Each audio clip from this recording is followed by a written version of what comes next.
Salawat dan salam marilah kita haturkan kepada junjungan alam Nabi besar Muhammad sallallahu alaihi wasallam. Ma'asyiral muslimin, jamaah Jumat yang dimuliakan Allah Subhanahu wa taala. Kemuliaan seseorang itu ketika terangkai antara ruh dan juga jasad. Karena ketika jasad itu mengandung ruh, maka kita bisa lihat ketika mereka hidup di permukaan bumi. Sebagian mereka menggunakan pakaian dengan berbagai macam corak, kendaraan dengan berbagai macam merek, tinggal di rumah megah mewah dan mahal harganya.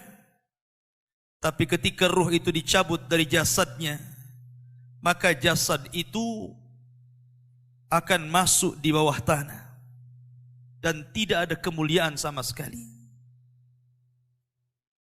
Makanya siapapun yang meninggal, apakah orang kaya, orang miskin, pemimpin ataupun rakyat, tetap saja pakaian mereka sama, putih, murah, dan akan dimakan cacing tanah. Ma'asyiral muslimin yang dimuliakan Allah Subhanahu wa taala. Dalam sebuah hadis disebutkan dari hadis Bara bin Azib radhiyallahu an, ketika Nabi sallallahu alaihi wasallam menunggu di mana sebagian para sahabat sedang menggali kuburan dan sedang dibuatkan lahat. Disitulah Nabi sallallahu alaihi wasallam memberikan ceramah kepada para sahabat sambil menunggu kuburan itu digali. Kemudian Nabi sallallahu alaihi wasallam bercerita tentang bagaimana ruhnya seorang mukmin dan ruhnya seorang kafir apabila dicabut Allah Subhanahu wa taala lewat malakul maut. Kata Nabi sallallahu alaihi wasallam, apabila ruh itu dicabut, tabi'ahul basar, maka pandangan akan mengikutinya. Makanya setiap orang yang mati pasti melotot. Disitulah disunnahkan untuk diusap dan ditutup supaya tidak menakutkan orang lain. Dan ruh dicabut itu dari mulut seseorang. Kata Nabi sallallahu alaihi wasallam, apabila ruh itu seorang mukmin, maka ruh itu akan dicabut dimulai daripada ujung-ujung jari tangan dan kaki. Kemudian pelan-pelan naik sampai ke tenggorokan. Dari situlah kemudian ruh keluar daripada lisannya. Kata Nabi SAW, keluarnya seperti air yang terakhir keluar dari botol. Anda bisa bayangkan, kalau seandainya sedang memegang botol aqua dan itu masih penuh airnya, kemudian kita tuangkan, tentu air itu akan sangat deras keluar. Tapi ketika dalam botol itu cuma satu tetes saja yang tersisa, tentu apabila kita tuangkan akan berjalan pelan-pelan. Kata Nabi SAW, ruhnya seorang mukmin itu ketika keluar seperti tetesan terakhir yang keluar dari mulut teko. Artinya pelan. Disitulah Allah Subhanahu wa taala mengutus 3 malaikat. Pertama malakul maut, dan yang kedua malakul rahmah. 2 malaikat rahmat yang membawa kain kafan dari sorga dan hanut, wewangian dari sorga. Disitulah 2 malaikat ini membisikkan di telinga orang yang sedang sakaratul maut dari ruh-ruhnya orang-orang yang beriman. Dan mengatakan, irji'i ila rabbiki radiyatan marji, ila rabbiki radiyatan mardiyah. Keluarlah dan kembalilah kepada keridhaan Allah Subhanahu wa taala. Maka ketika itu ruh tercabut oleh malakul maut, kemudian diletakkan di kain kafan dari sorga, kemudian baunya sampai membumbung ke langit. Para malaikat yang di langit bertanya, itu ruhnya siapa? Maka sebagian mereka mengatakan ruhnya fulan ibn fulan. Maka pintu langit pertama dibuka, kedua, ketiga, keempat, kelima, keenam, sampai ketujuh. Di sini Allah Subhanahu wa taala berfirman, letakkan catatan amalnya di tempat yang paling tinggi fil illiyin, dan kembalikan ruh ke dalam jasadnya. Akhirnya kemudian para malaikat ini pun mengembalikan ruhnya ke dalam jasadnya. Ketika ruh itu sudah menyatu lagi dengan jasadnya, kemudian dia tersadar, kata Nabi SAW, dia sempat mendengar suara terompah orang-orang yang mengantarnya. Ketika suara terompah orang-orang yang mengantarnya semakin jauh, semakin jauh, semakin jauh, kemudian keluar dari areal kuburan, disitulah dua malaikat yang disebutkan dalam riwayat Munkar dan Nakir bertanya tentang 3 perkara. Pertama bertanya tentang man rabbuka, siapa Tuhanmu. Yang kedua, wama nabiyuka, siapa nabimu. Dan yang ketiga, wama dinuka, apa agamamu. Maka Allah Subhanahu wa taala gambarkan orang-orang yang beriman, yusabbitullahu alladhina amanu bil qauli tsabit. Orang-orang yang beriman itu Allah mantapkan jawabannya. Apabila ditanya siapa Rabbmu, maka dia akan bertanya Allah. Apabila ditanya siapa nabimu, maka dia akan menjawab Muhammad sallallahu alaihi wasallam. Apabila ditanya apa agamamu, maka dia akan menjawab Islamlah agamaku. Ketika dia sanggup menjawab, tiba-tiba penyuruh dari langit mengatakan, sadaqa abdi, hambaku telah benar. Kemudian Allah Subhanahu wa taala berfirman, bentangkan kuburan itu seluas-luasnya. Kemudian hembuskan angin dari sorga. Maka tiba-tiba kuburan itu meluas. Kemudian angin dari sorga masuk ke dalam kuburan. Disitulah datang seseorang yang sangat tampan sekali. Yang sangat indah sekali. Yang sangat luar biasa tutur katanya. Tiba-tiba datang kemudian mengajak bicara, ngobrol. Tanpa terasa kemudian kiamat sudah dibangkitkan. Maka orang ini bertanya, siapa kamu? Kenapa kamu asik sekali berbicara dan ngobrol dengan saya? Maka orang ini mengatakan, ana amalukas saleh. Sayalah amal soleh. Sayalah solatmu. Sayalah puasamu. Sayalah qiraatul Qur'anmu. Sayalah birrul walidainmu. Sayalah zikirmu. Dan begitu seterusnya. Maka ketika itu dia berdoa kepada Allah Azza wa Jal. Ya Rab, aqimis sa'ah. Ya Rab, segerakan bangkitkan kiamat agar aku bisa kembali kepada harta dan keluargaku. Ini gambaran ruhnya seorang mukmin. Tapi gambaran ruhnya orang kafir berbeda tentunya dengan ruhnya orang mukmin. Kata Nabi SAW, ruhnya orang kafir itu dicabut seperti seseorang menancapkan pisau seperti cerulit ke dalam kambing wol. Kemudian bulunya disiram oleh air. Ketika pisau yang berbentuk bengkok itu dimasukkan ke dalam bulu wol yang sangat tebal, kemudian bulu itu disiram air, kemudian dipaksa dicabut, maka tentu akan merontokkan seluruh bulu-bulunya. Begitulah gambaran Nabi SAW. Ruhnya orang kafir apalagi dicabut seperti itu. Akan merasakan sakit yang luar biasa. Disitulah kemudian diutus 3 malaikat. 1 malaikat maut dan 2 malaikat azab.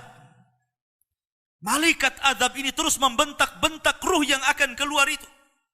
Dengan mengatakan, ukhruji ila sakhatim minallahi wa ghadabi. Keluar engkau kepada kemarahan Allah Subhanahu wa taala dan kemurkaannya. Dari situlah ruh tidak mau keluar. Tapi tetap saja oleh malaikat maut dipaksa keluar sehingga dia merasakan sakarat, merasakan rasa sakit yang luar biasa. Maka setelah ruh itu dipaksa keluar, Langsung kemudian malaikat azab memasakkan kain kafan dari neraka dengan bau busuk yang luar biasa, sehingga satu pun malaikat yang di langit tidak berani mendekatinya. Akhirnya ketika ruh sudah masuk ke dalam kain kafan berbau busuk itu, malaikat hanya bisa saling melempar satu dengan yang lainnya. Tidak ada yang berani mendekat. Disitulah Allah Subhanahu wa ta'ala takdirkan dia tidak bisa naik ke langit. Jangan lagi langit kedua, ketiga, keempat, keenam, sampai ketujuh. Langit pertama pun tidak dibukakan pintunya. Dan itulah isyarat Al-Quran. La tufattahu lahum abwabus sama.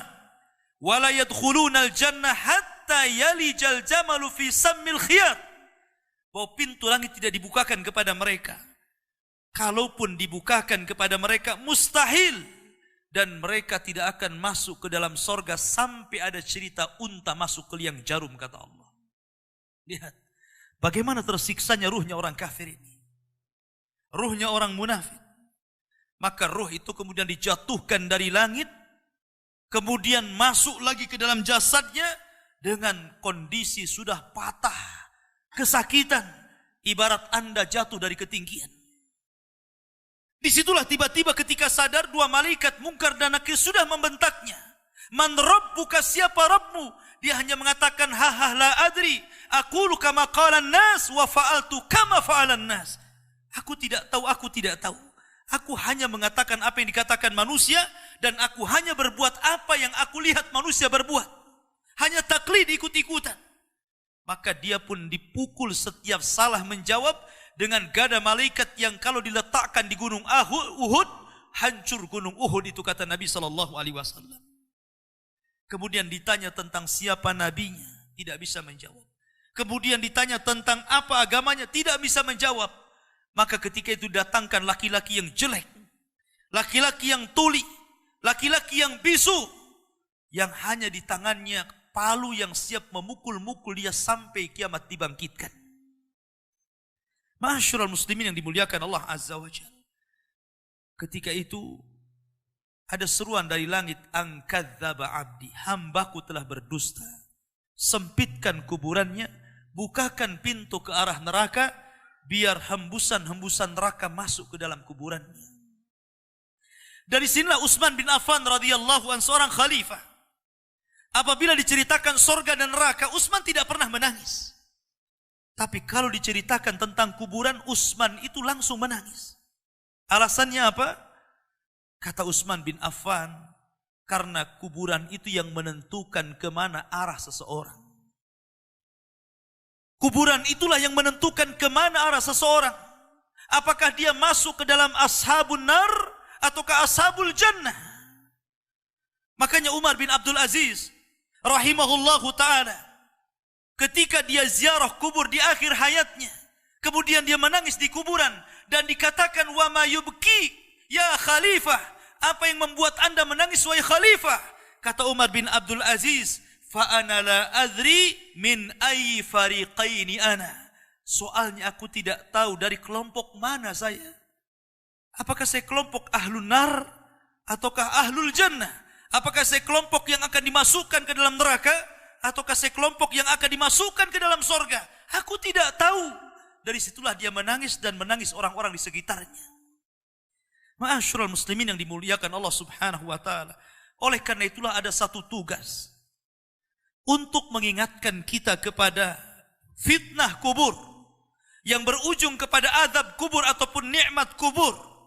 Sebuah sunnah yang sudah langka dijalankan manusia, yakni ziyaratil kubur. Kata Nabi SAW, kuntu nahaitukum ang ziyaratil kubur fazuruha fa innaha tudzakirukumul akhirah. Dulu aku larang kalian ziarah kubur, tapi sekarang ziarahlah kalian ke kuburan-kuburan kaum muslimin, karena itu hanya bisa mengingatkan kita kepada kematian dan hari akhir. Aqulu ma tasma'un, aqulu qauli hadza, innahu huwal ghafurur rahim.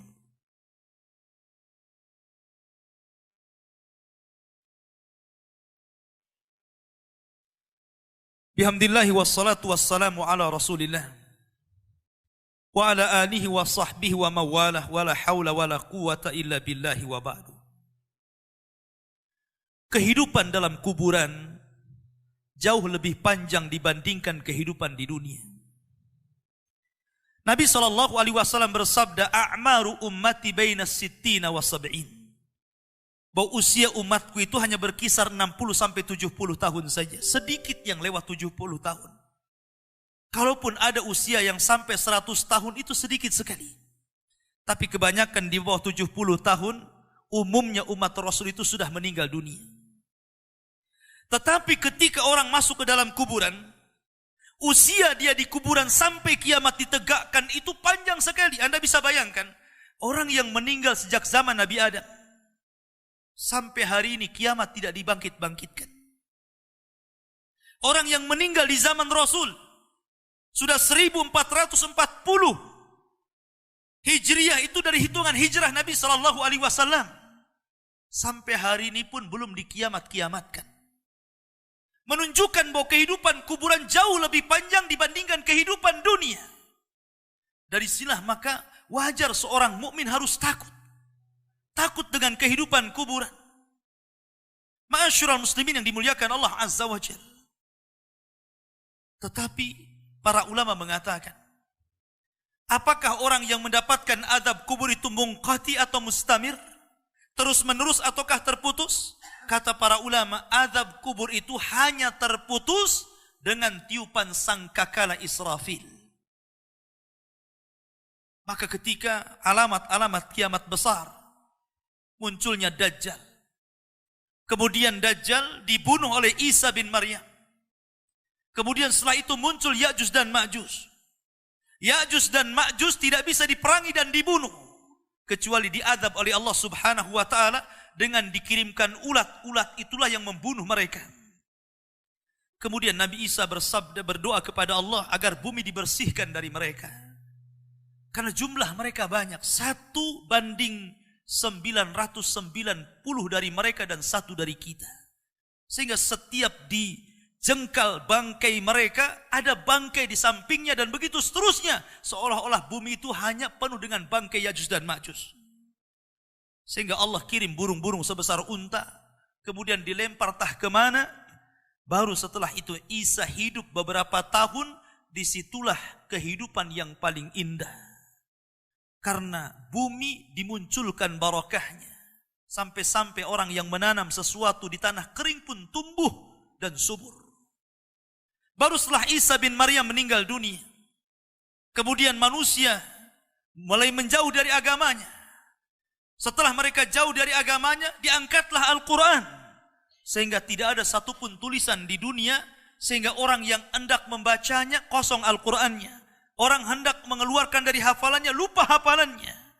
Ketika itu manusia mulai terpecah menjadi dua, antara mukmin dan kafir. Di saat itulah, ketika mereka tertidur di malam hari, kemudian bangun di pagi hari, matahari tidak muncul. Ditunggu sampai duhur, matahari tidak muncul. Ditunggu sampai asar, matahari tidak muncul. Harusnya matahari terbenam. Tiba-tiba matahari justru terbit dari arah barat. Kejadian matahari terbit dari arah barat itu cuma 1 kali saja. 1 hari. Baru 2 hari setelahnya muncul binatang dari perut bumi dan bicara. Kerjanya hanya menstempel orang mukmin dan kafir. Maka ketika itu Allah Subhanahu wa ta'ala mengirim angin yang sangat dingin.